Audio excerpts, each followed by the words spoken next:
latest episode of Film in Minnesota. My name is Rahana Power. I'm Alan Tracy. And today we are going to be talking about making short films versus feature films.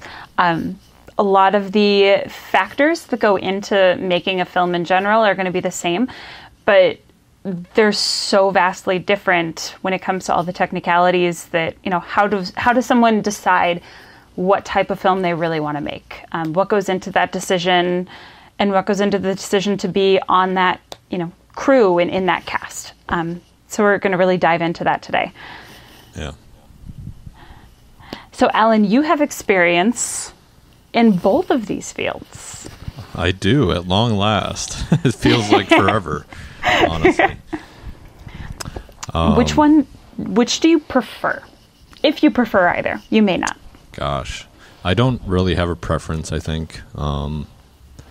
I think, because I've only made, right now I'm in post-production on a feature called Electric Addiction, but it's almost done. It's like right there, like home stretch, basically. So close. Yeah, and I've made multiple shorts, so it's a different experience for sure. Mm-hmm. I'm sorry, what was the question? Just if you have a preference between the two.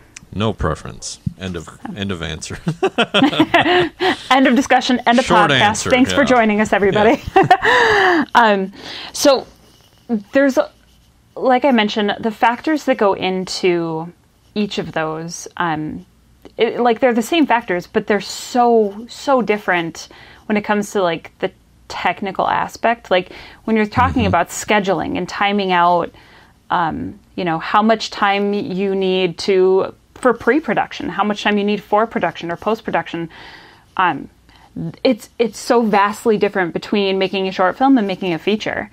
Can you expand on, since you have, experience doing both of these, and especially in the post-production for your feature right now, like what's the biggest difference in making that decision that you've seen or experienced? Well, I think it has to do with starting with the story, of course, if you're doing narrative film or subject matter of any kind. Mm-hmm. So it could be like, especially like with documentaries, you kind of have to start with like an idea. So what are you setting out to make, really? So sometimes the ideas are small that can turn big, or maybe it's just a big idea, but you want to start small too. So a lot of people around here that I've talked to at some form or another typically start with shorts. Mm-hmm. Even if it's for a feature idea, it can be like a proof of concept, like could be a trailer, it could be maybe like a select scene out of a feature, for instance. So those are things to consider, because a lot of it has to do with either timing or money. So that means budgeting, and then, which typically for features, unless you find people that are really passionate and willing to work with you based on what the film is, maybe, then you can work out deals differently for a feature length than you would a short, per se, if you really wanted to get it going. So I think features do require a lot more commitment. I think that's one of the biggest things. Yeah. And some of the things I've noticed, even in my experience around features locally, is sometimes features don't get made. So you could be in production even, and maybe finish shooting, and these are also from people I know that have worked on features that never got completed, and they were great. They seem like great ideas. So a few come to mind, but it happens. That's a realistic possibility that, you know, a feature won't get made as easily as a short. So absolutely. That's actually my one experience with a feature. You know, we were in production and working through it, and it you know, things happened. And it just didn't end up getting completed, and things got, you know, changed, and ideas continued to go in different directions. And unfortunately, it didn't just end up coming to fruition. But I mean, there's just so much that goes into it that, you know, a lot of times shorts are easier to do for that reason, or even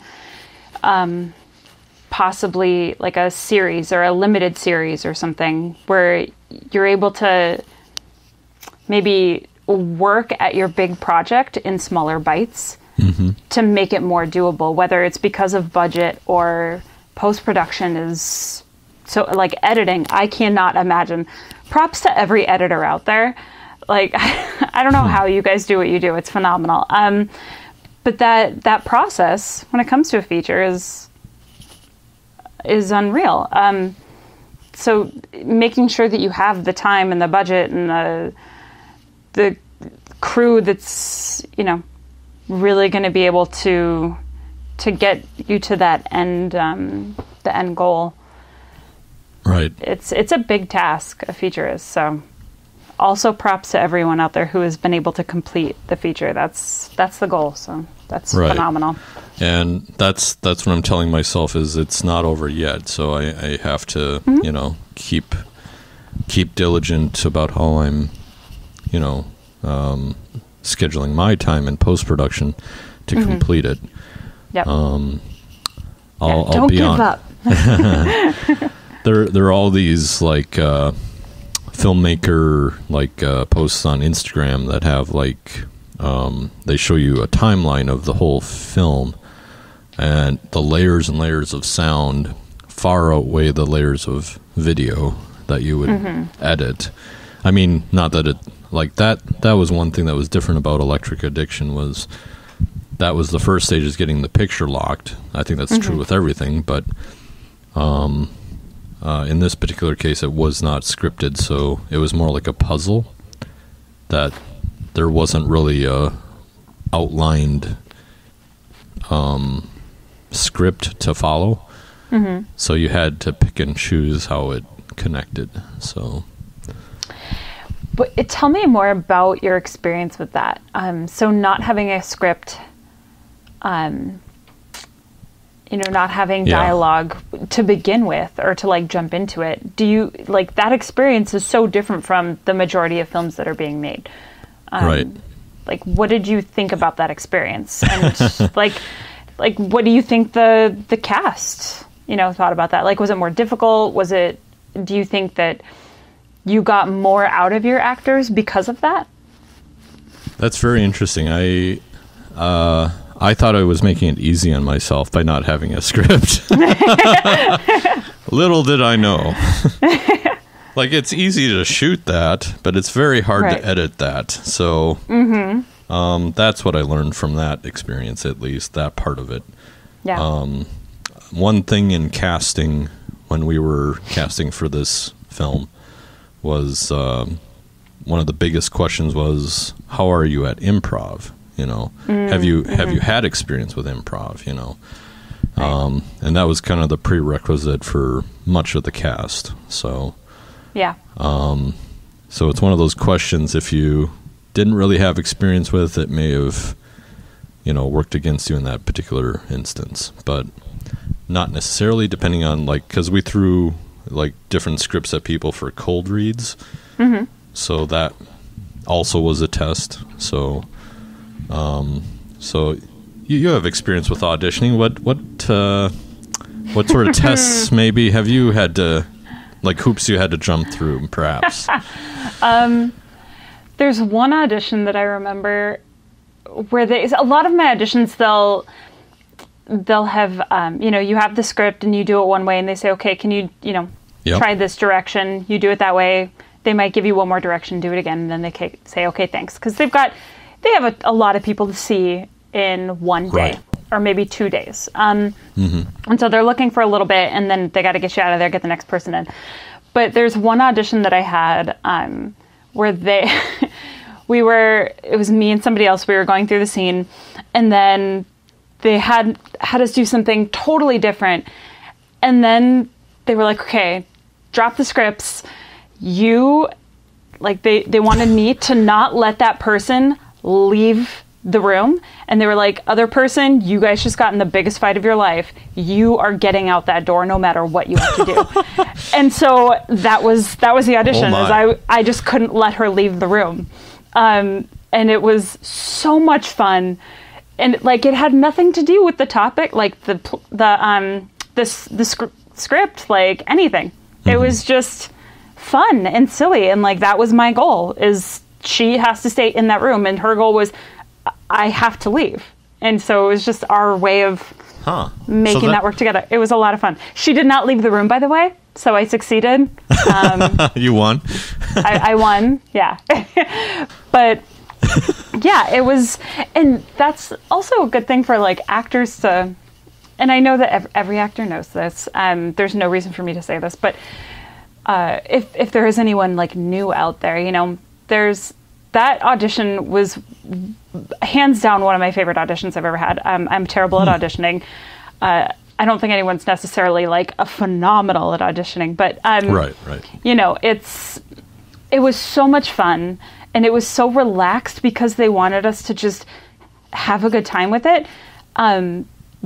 But bringing in that was scary at first when she said that, you know, when the director wanted us to do this, and doing it afterwards. Like, before leaving the room, she gave me amazing feedback.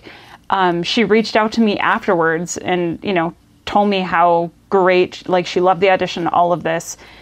She hopes to work with me in the future, but I wasn't old enough. That's all. I just didn't look old enough. And, you know, so sometimes, like, you can have this phenomenal audition, and a lot of times you aren't going to receive that feedback, which is fine. Right. But it doesn't, like, if you don't get it, it's not because you're bad, or like, it's not because the audition went bad. Right. You know, like, there's 5 billion other reasons that you could not get something. Yeah. That's fine, because you had a good audition. Like, you won that day. I won. She didn't leave the room. But yeah, and also things like that are more the limitations of the production, perhaps, than your talent. Because if you had a great makeup crew, it wouldn't matter what you looked like. Right. So that's a different story, too. So if you have a team that can really, you know, make someone look like something else, then it doesn't matter if you're talented enough. I mean, it doesn't matter that, you know, you don't look that way. They can make you look that way. So that's not a limitation on you. That's a limitation on them. So that's just another way of looking. Exactly.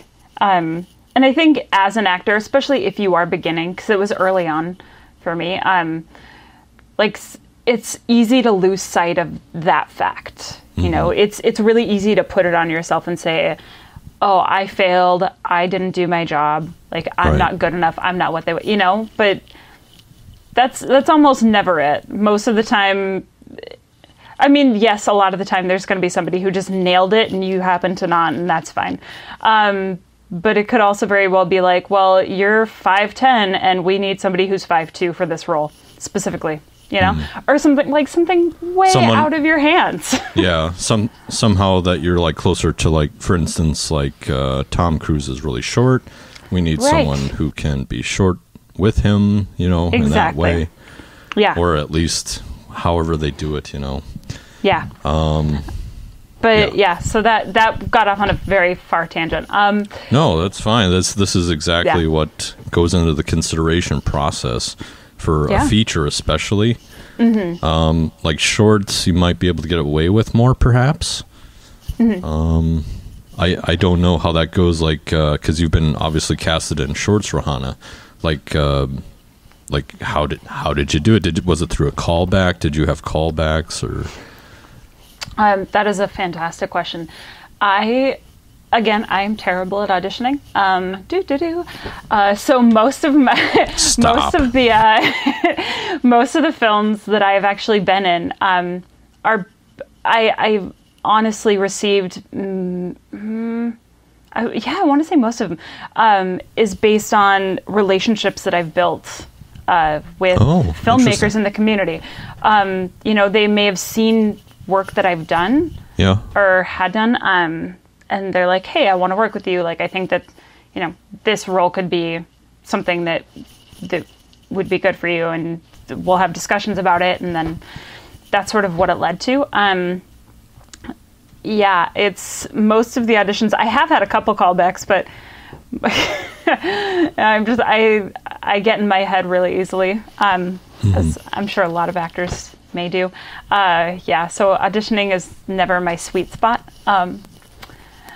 But yeah, it's really building those relationships and then putting the work that you have out there for people to actually see, so that they can see, okay, even if my audition isn't necessarily the best, like, this is what I can do. They at least know where you're at, kind of more so. Yeah. I think the audition process is necessary, especially in a feature level. 100%. Yes. Or even a series, if you talk about things like that, anything large scale, the cast really does matter. Yes. I think in a short, definitely references make sense. And then around here, which is nice, is that a lot of shorts do get completed, especially for competitions like 48, Z-Fest, 50/50. I'm sure there are others. Yeah. But there's there's also the web series festival as well, isn't there? There's a bunch of them. Yeah. And that's such an excellent way to gain experience, both as, a crew member, as a filmmaker, and as an actor. Plus, it's just fun. They're so fun. Having to come up with, an idea and a script and film something and finish it off and get everything, like all of your different ideas in the moment, put together in a short period of time. It's so much fun. Right. Like, what a challenge.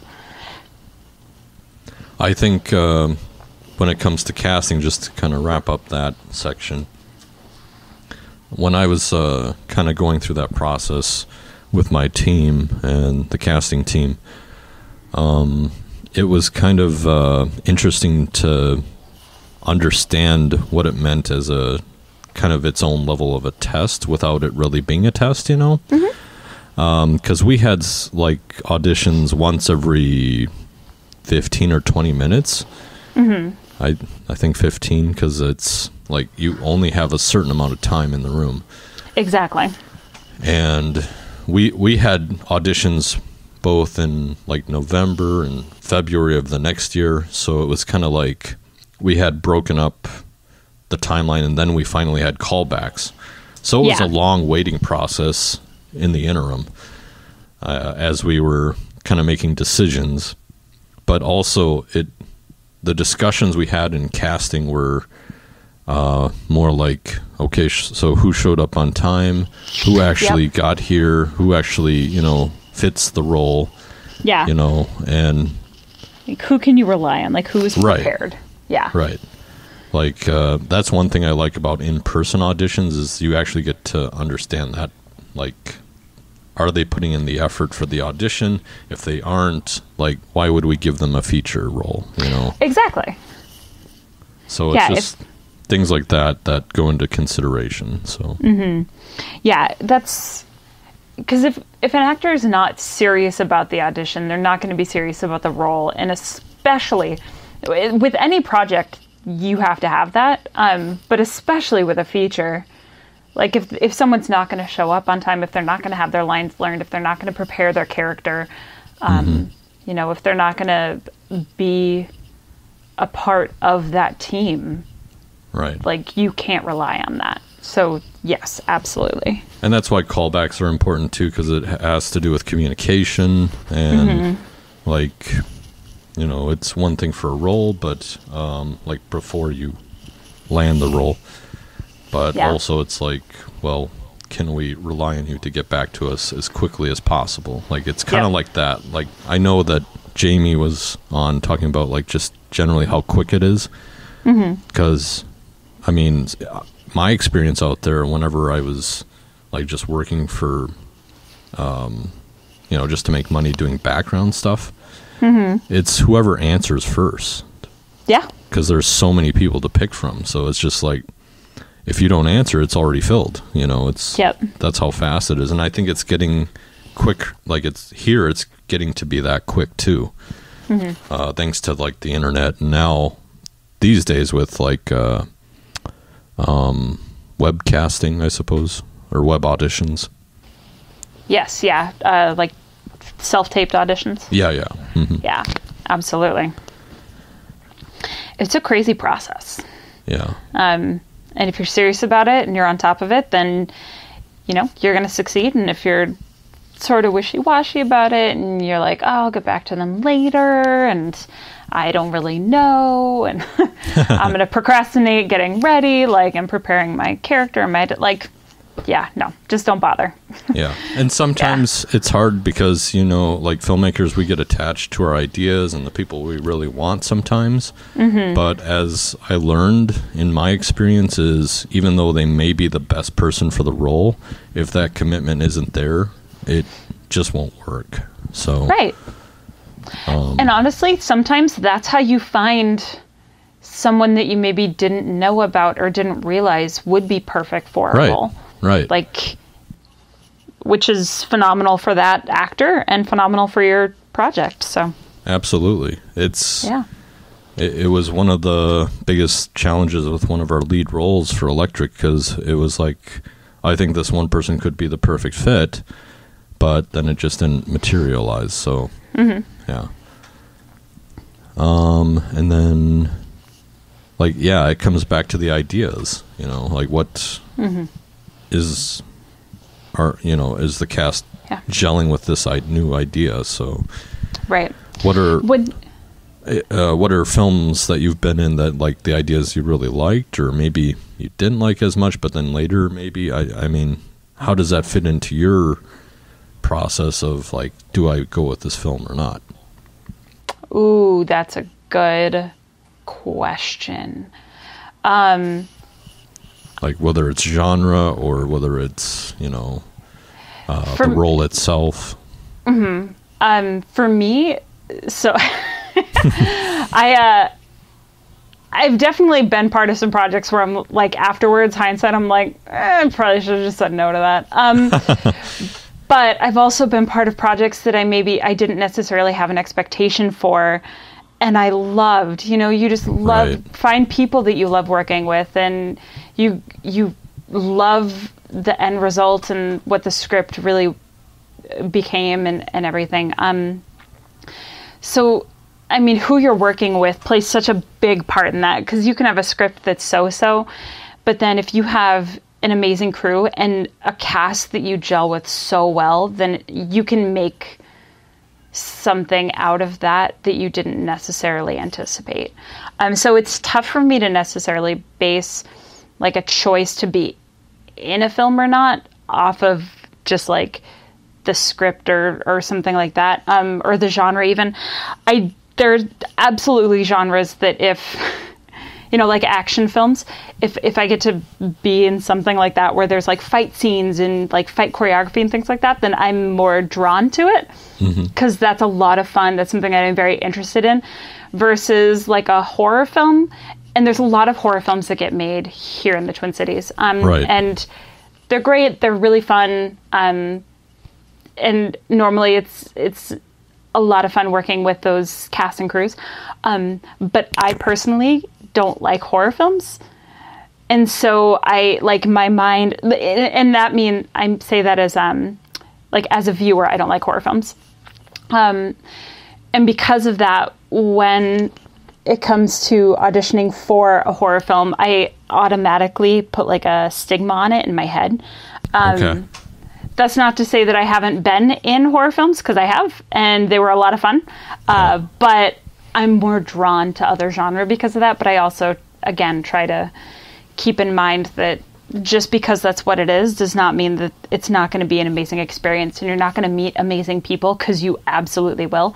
And even if this isn't your favorite film that you've ever been in, so what? If you get something out of that experience, go for it. As long as you aren't being put in a position where you're doing things that you are not comfortable doing, then I don't see an issue. You know what I mean? So I try and think of it that way. There's always something to be learned and to gain from that. Yeah, and definitely that's where that communication comes into play from the auditioning and casting, and being able to ask questions and being comfortable to ask those questions, I think, for whatever it may be. So, and that goes both ways, I think. So from absolutely, actor to filmmaker and anyone else in between, I suppose. So what about you when it comes to, making shorts? Like, what is it that drives you to certain ideas or certain genres, things like that? I've always kind of been more either drama or comedic driven, even though I love like action films. Sometimes that's just not necessarily in the budget. And we'll get to that here shortly. But I think the ideas I think of are things that interest me, of course, or things that pertain to me somehow. It's, I don't know, it's just those ideas that are, it's kind of tough, because it's almost like, as a filmmaker, I think about like the budget and timing and commitment and all those things that go into it. Yeah. But in so doing, I also think, can we actually make this film? Like, is this something I can actually pull off with little to nothing to work with? Especially in the shorts realm, because no one pays for shorts. I mean, you're looking at a loss leader with short films. So, as a business standpoint, and that's kind of the producer hat. So, or executive producer hat, if you will. So yeah, I think, because I mean, whenever you ask friends, like, what's the last short film you watched? That you paid for. Right. What is that, Rahana? I'm curious, actually. Oh, good question. See, exactly. You can't name it. So it's features that really push, if you're on the side of wanting to make money off of your profession, Right. Yeah. So, but even then, and nowadays, it's like you buy Netflix for like $10 a month, and they get a fraction of that. So it's like, okay. Yeah, it's definitely, things are definitely changing with that realm. And it'll be really interesting to see sort of where it goes. Yeah. But that's why I think a lot of people do shorts, budget reasons. But, or they just, it's an idea they want to try out, or a technique they want to try, so. And even going off of that, like, I feel like there are a good amount of films that come, like features that come from a short. Like, you might have an idea, you make a short film about it, it goes well, and then you decide this, like, I want to expand on this. I want to make a feature, or even I want to make a series based on this. Like, I feel like Kendra and Tiffany mentioned that about their short. Like, we made this and it was, we made this and it was successful, and now we want to make something like more from it. And that's phenomenal. Like, sometimes that's what has to happen. Like, you're not necessarily doing it right away because you want to make money off of it. You're doing it because you have an idea that you think is worth the time to put into it. And if you're lucky, that's something that you can continue to expand on and work on and grow with. So, and that's also a good stepping stone. Right. That goes back to the commitment thing, and they're both the writers, the filmmakers, and the actors. Yeah. So the only so they're thing very committed. Yeah.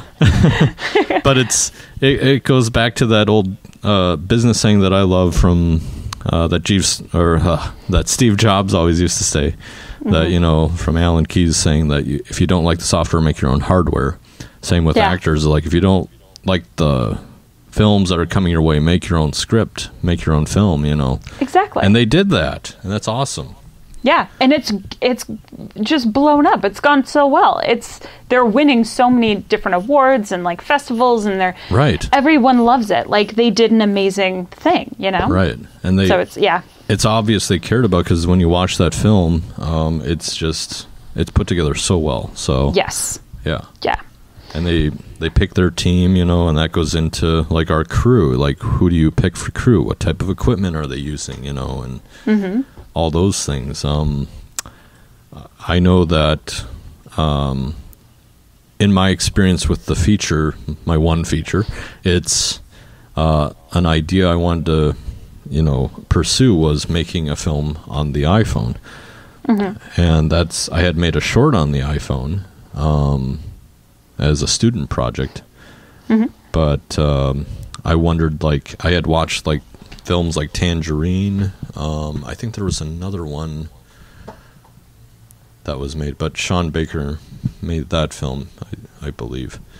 And those are just, watching like feature-length films that are made on like an iPhone, that really interested me. So absolutely. And it's really interesting to make a film that way too. I was actually in a 48-hour film with Kendra. That's how I met Kendra and Rod. On that film set. Yeah, and then another friend of ours, Jeff. But yeah, so we made a 48-hour film on a phone. I don't remember if it was an iPhone or not. But it was so fun and such a cool experience, and it turned out great. Like. So yeah, I think that's also a really cool idea to run with, and I think that it's phenomenal that you made a feature that way, Right, because I was in love with that idea, that process that he made, and it was just kind of one of those things where I was like, okay, because he knew that after making it, that for him personally, he didn't want to do that type of process again. And that's totally fine. You learn that through the process. And for me, I'm definitely in that boat. Yeah. Because, I mean, it's a strange phenomenon, because if you're making it on an iPhone or a DSLR, you get away with a lot more, I think, in terms of like where to film, like location-wise, things like that. People don't think much of it. But if you get out like a Red camera or an RA Flex or anything like that, it's just, or an Arri, sorry, any type of those higher end cameras where it's very noticeable, then it becomes like, hey, what's going on here? Yeah. So it makes for a much different set. Granted, the boom pole always makes a set, but that's another thing I learned, is just, if you this was tough because this was such a low budget film. That was part of the reasoning that went into the idea of using the iPhone, or maybe using a DSLR. But at the time, I was more interested in what I could afford, obviously. So that's where the budget plays a factor.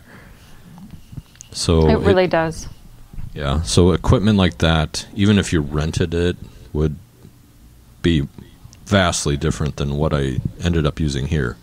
But there's software out there these days, apps that bring it up a level, So in that way, I was, that's what hooked me on the idea of like, okay, this is how you make it look more like a film. So yeah.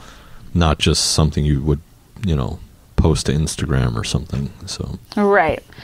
But then also on the flip side of that, now you're going through the editing aspect of, editing a film that you shot on an iPhone.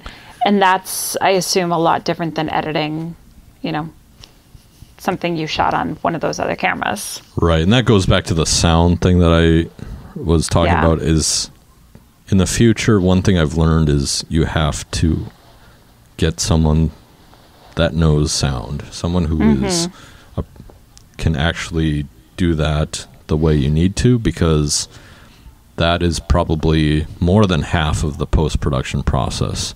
And if you don't have good sound, it's going to be a struggle to rescue it, basically. Yeah. And that's kind of what I've been fighting in post-production. And I understand now that in post-production, in editing, this is where most films die, is because of that reason. Or you don't have a post-production budget where you can say, okay, I need to bring so many people in for ADR sessions and things like that. But that costs money. So, yeah. That's one thing that I will not slouch on in the future, is definitely production sound as well as post-production sound. Granted, I've learned a lot, so I'm able to do more because I understand those processes.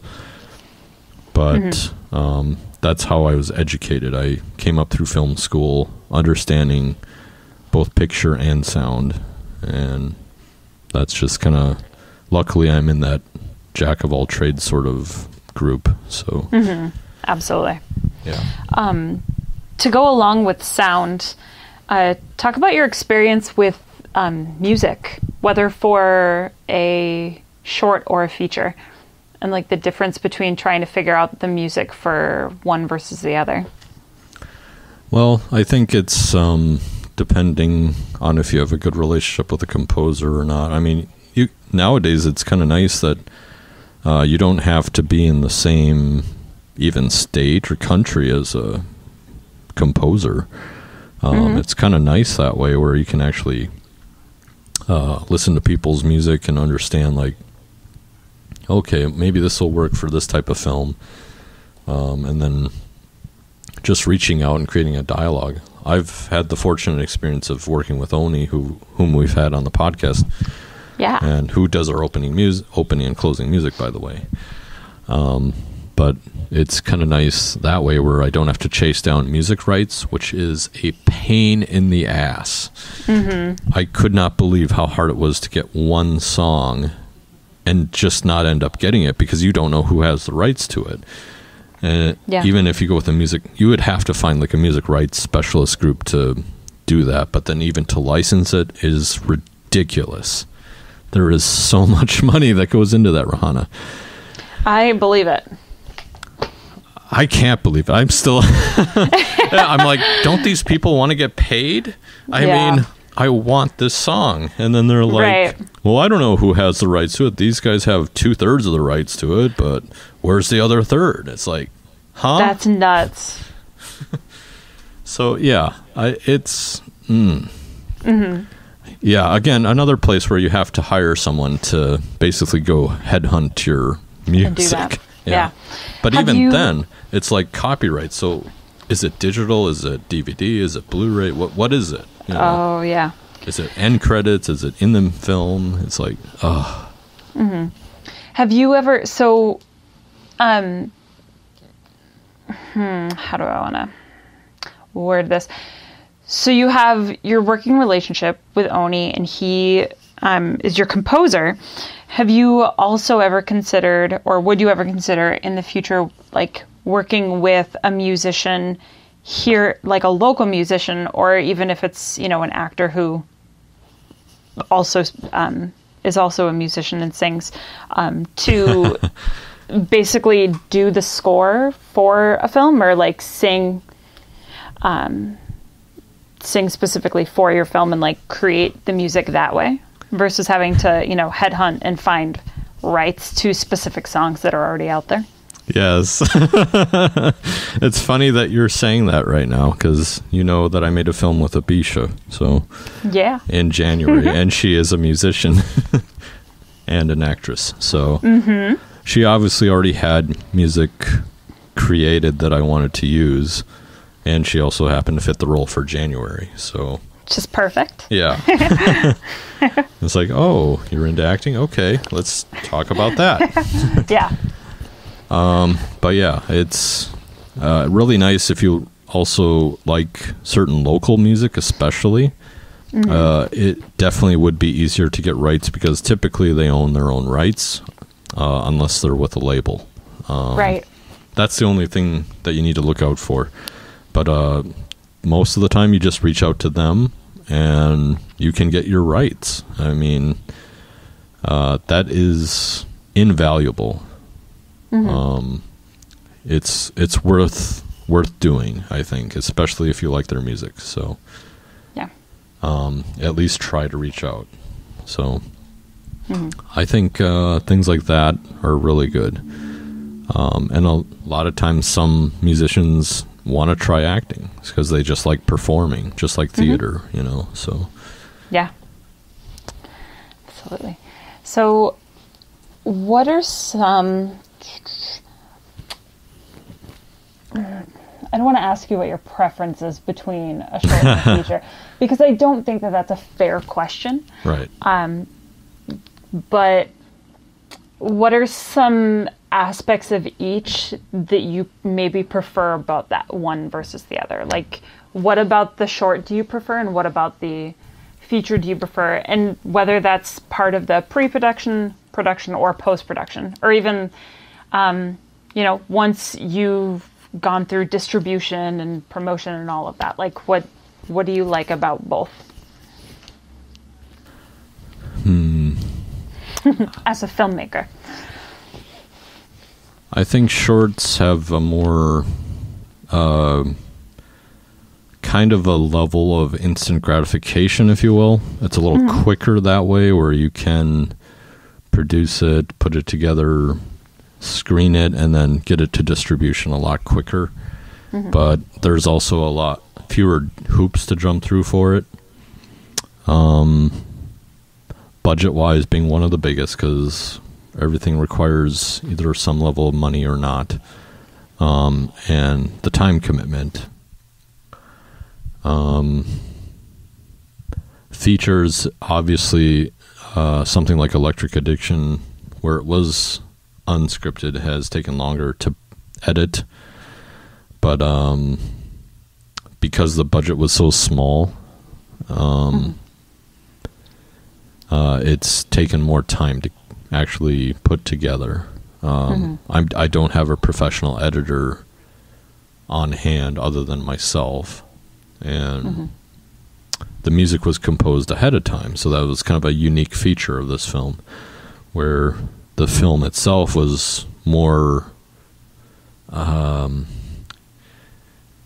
bent towards the music, I suppose. Yeah. And coming up with ideas based on how the music sounded. So I don't know if again, not on preferences, but I do like that short films are that much quicker, and features are just kind of a slow burn. Yeah. Like, it can take 2 years to get to the end of your film, or longer, because if you think about within the last 20 years, maybe even 10 years, how much faster digital has sped up the process. Even for major feature films, it's like it used to be like 7 years between films. Granted, that's how James Cameron does it, but not everyone's James Cameron. Yeah. So they don't have the time or the money to just burn that much money over that amount of time. Yeah. But that's also the business, I suppose. Yeah. Once you've completed all of the editing and all of the things that you have to complete for Electric Addiction, and you're in distribution and people are able to see it, or you go to festivals or whatever your plans are, do you think that at that point you might feel more strongly towards feature versus short, based on the fact that, like, you've put so much time and so much effort and energy and work into that feature, and it's like your baby and you're putting it out into the world, and everything that you went through to get it done, versus the shorts, which, like you said, it's more instant gratification. You're able to, you could do multiple shorts in a year. Right. And so in 2 years, you could have done a dozen shorts and one feature. Do you think that you'll feel differently about it, or like you're more attached to the feature because of that as a filmmaker? Right. Gosh, this makes me understand why so many features, again, don't get made. Like, yeah. we both have experiences with either ourselves or others that we know who have been through the feature production only for post-production not to finish a film. I can recall a few, like there was Gray State. That was kind of more unfortunate because of the filmmaker. Yeah. But also, like, there was one about, I think it was called Through the Looking Glass, locally made. It looked very interesting. I really wanted to see that film get made. And then there was another feature I worked on. It's How I Met Allie, actually. Oh. That just, never...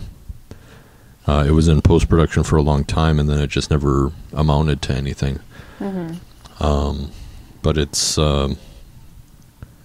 it's a lot of fun to be on set and actually, work towards that goal. But once it hits that wall, I mean, I can see how there were times while making Electric where it was just like, I don't know if this is going to get done, because I wasn't happy with the audio. I wasn't happy with some of the things that the picture was showing me. I needed to find a better, like, post-production software to actually improve the image. And that took time, because during that time I could acquire software that could make things better, or learn new processes that make the sound better. So, and all that takes time and money again. So, I think if you're committed to completing, you'll get there. It just will take time. So, and that's one thing I think after doing shorts, you expect that almost like, because I quote, made it easy on myself for this feature, right? Right. No script, no problem. No script, using a phone, let's go. Yeah, who needs a crew? We've got this. But it's That's also how we learn. Yes. And learn how to not do it in the future. Right.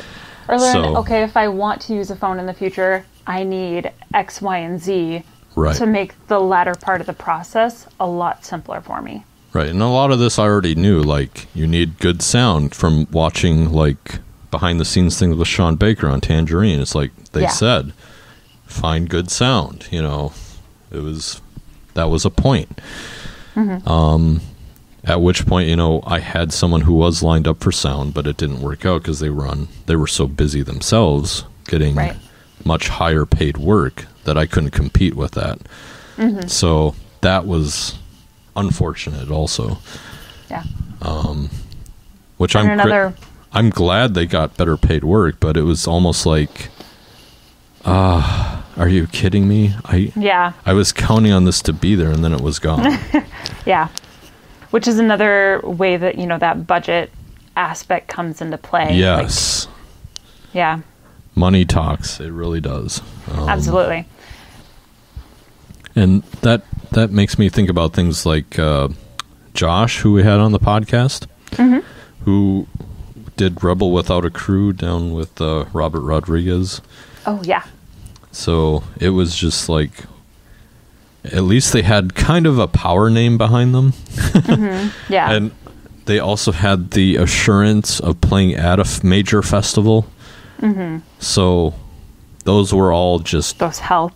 Wins, yeah. Yeah. So it's kind of like if you have a feature with what they call pre-sales for distribution. Those are really nice because then you know you have someone behind it who is also vested in the project getting to completion. So, and actually getting seen. Because a lot of these films that we've run into locally, Rahana, we've wanted to watch them. Yeah. But we can't. Exactly. Yeah. I've spent quite a bit of time searching through, Amazon and all of the platforms available for quite a few different films, and some of them are on there, but they're not currently available. Right. Whether they will be or not in the future, I saved them and added them to the list, the queue, so that way, hopefully, when they are available again, we can watch them. But yeah, it's another aspect that I don't think people necessarily think about, and especially people that aren't in the community. I don't think they realize how much it takes to, get after you go through everything that you go through in getting this feature made or this film made, and then having to go through the steps to get your film on this platform and then get it watched. Because, if you search for a film, a bunch of the films I searched for, you had to search and you had to, scroll through films and films and films and films to get to the one I was looking for. And that was typing in the full name of the film. It's still way down there. So, and then being able to maintain that and have it stay on that platform. It's just another aspect that, you have to think about and budget for and take into consideration. I think on the indie level, as far as distribution goes, I think you need it everywhere and anywhere you possibly can get it. Absolutely. Obviously, with a paywall is fine, but that's especially on features. Shorts, I could go either way. I think either way, it's nice to have it on a paid platform like Amazon or like Netflix or Hulu. Yeah. Or any of the new digital channels you'd find on a Roku or any of those types of digital channels like Sika TV. So our good friend George. So but those things have to come into consideration as you're going into the film itself too.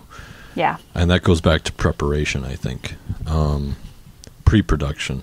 I know everyone's talking about where your locations are, who is your crew, obviously the cast and everything, the type of equipment you're using. All those things are great, but if you don't get it somewhere, it's almost like, well, why would we commit to this if no one's going to see it? Right. So you kind of have to come with that approach, being able to have a way to get it out there, that at one of the places where people normally go to watch things. Exactly.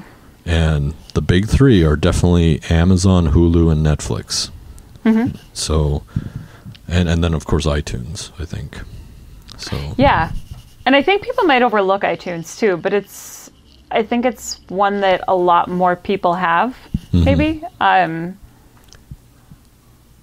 it's a good option, right? And it's a bigger committed place where people who are on their devices are committed to the getting their content through that, or at least their digital copies that they buy. I know I am. Right. So. But the nice thing about that these days is there's things like Movies Anywhere, and they connect to all of the platforms, and so yeah.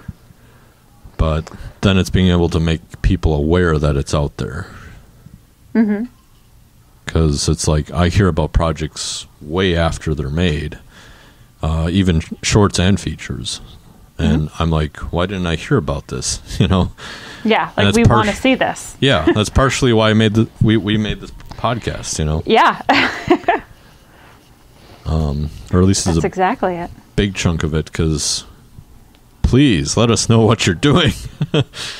Yes, because we want to find out, and we want to share that with everyone else. Yeah, because if you're going to make something and then it's just going to hide in the dark, why? Like, share your gift, share your work.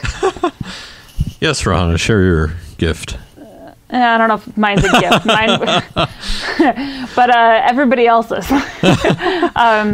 Like share, like you put so much hard work into these projects, whether it's a feature or a short. They're still your babies. Share them with people. Be proud of the things that you do. Yeah, especially if you because we are right. If you put that much time into a feature, especially, yes, you've got to pump that out somehow. Yeah, if you have completed a feature, high frickin' five. Yeah. Like, seriously. And especially in Minnesota, in an independent level where we have no extra incentives that you may be able to tap into, which we talked with Melody about a bit. Those things do come at a premium, so it's... Yeah. Exactly. Yeah. So when it comes to kind of our roundup on like shorts and features here, or shorts versus features, one kind of last question I have for you, Rahana, is like, do you prefer to watch features or shorts, or what do you normally go to, and how do you go to them? Ooh, good question. So it's funny. I love watching shorts. But I would say that I watch more features because I think that those are more easily accessible for us today. They're just more common. Yeah. But I do love shorts, and maybe that's just because I've been through that process and I've been in them, and I understand, as an actress, like having that, having a film that you've been part of and being proud of that. Like it's your little life form, and you want to share it with people.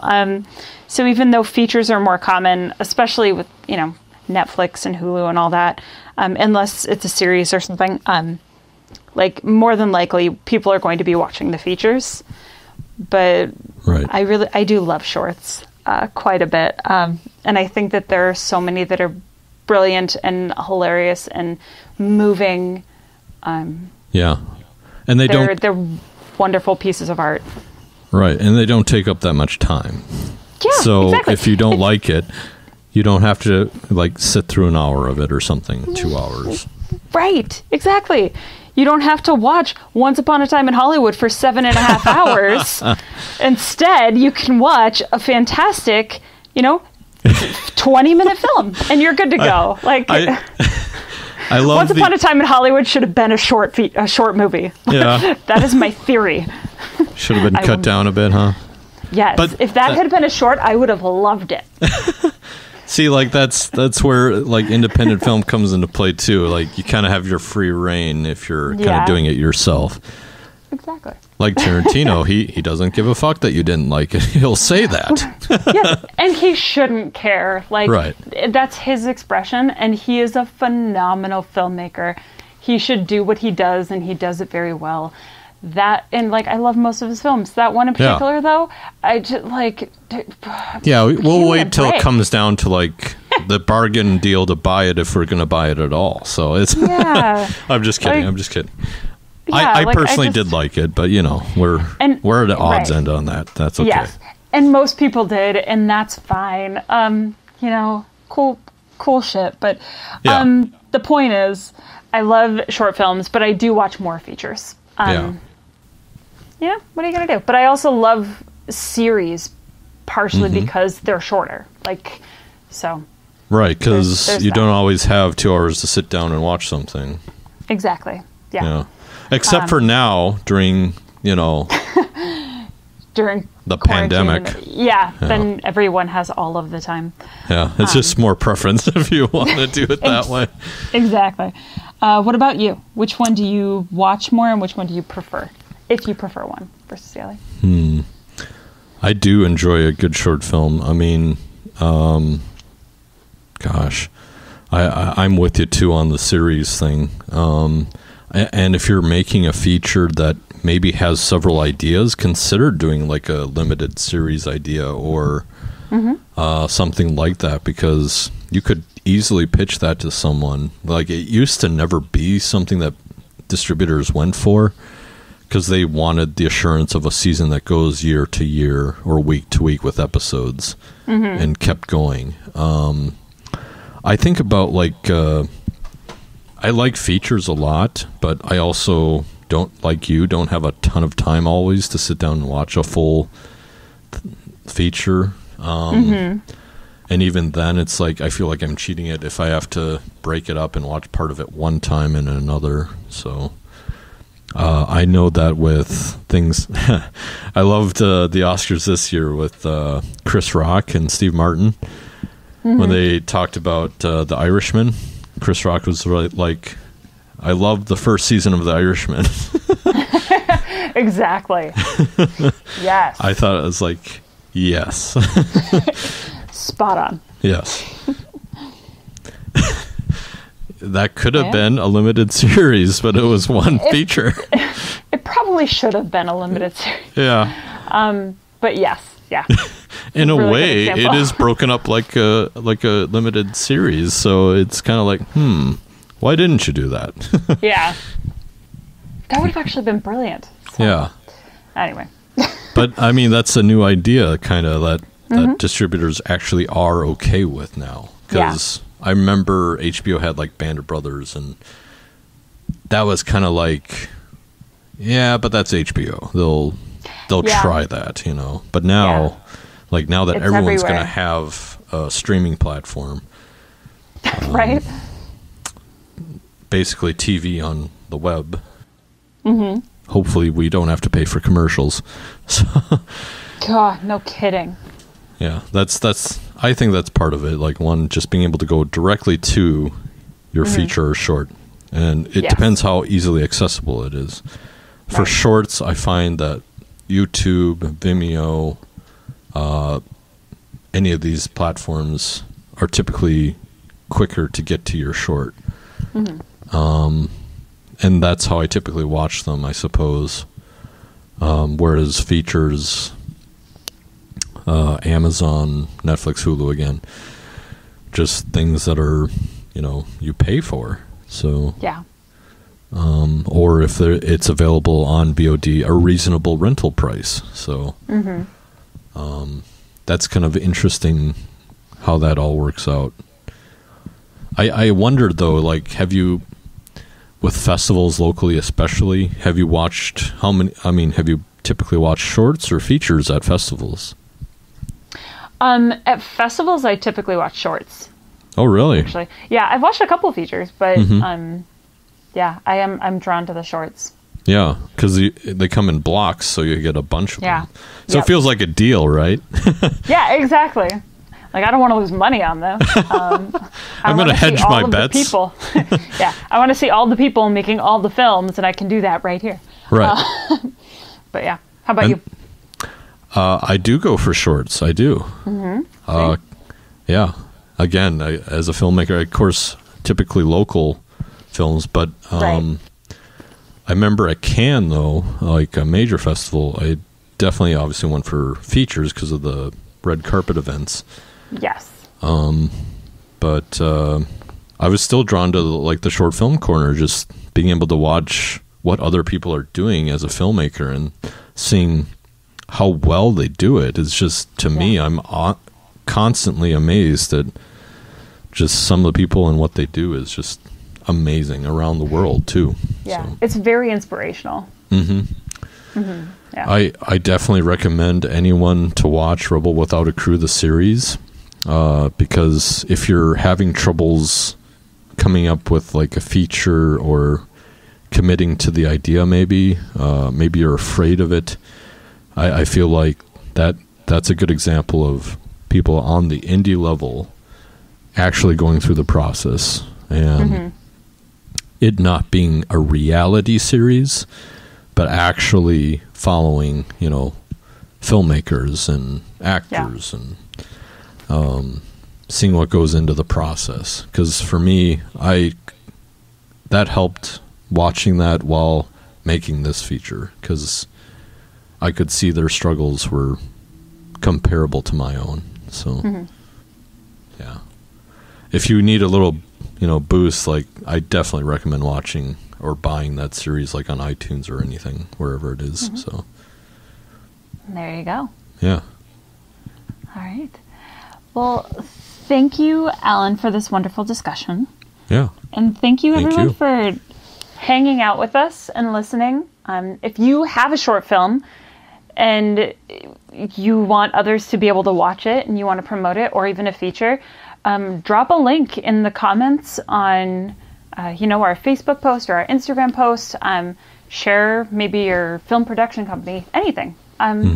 That's, again, what we're here for. And even though we're trying to social distance and we can't have other people on the podcast right now, we still want to share those things with our community. So we would love to assist you in sharing your work. And also hashtag us on social media with hashtag Film in Minnesota. Yep. Instagram or Facebook. Sorry, Twitter. Take that, Twitter. Yeah. And until next time, this is Film in Minnesota. I'm Rahana. I'm Alan. And we'll see you later.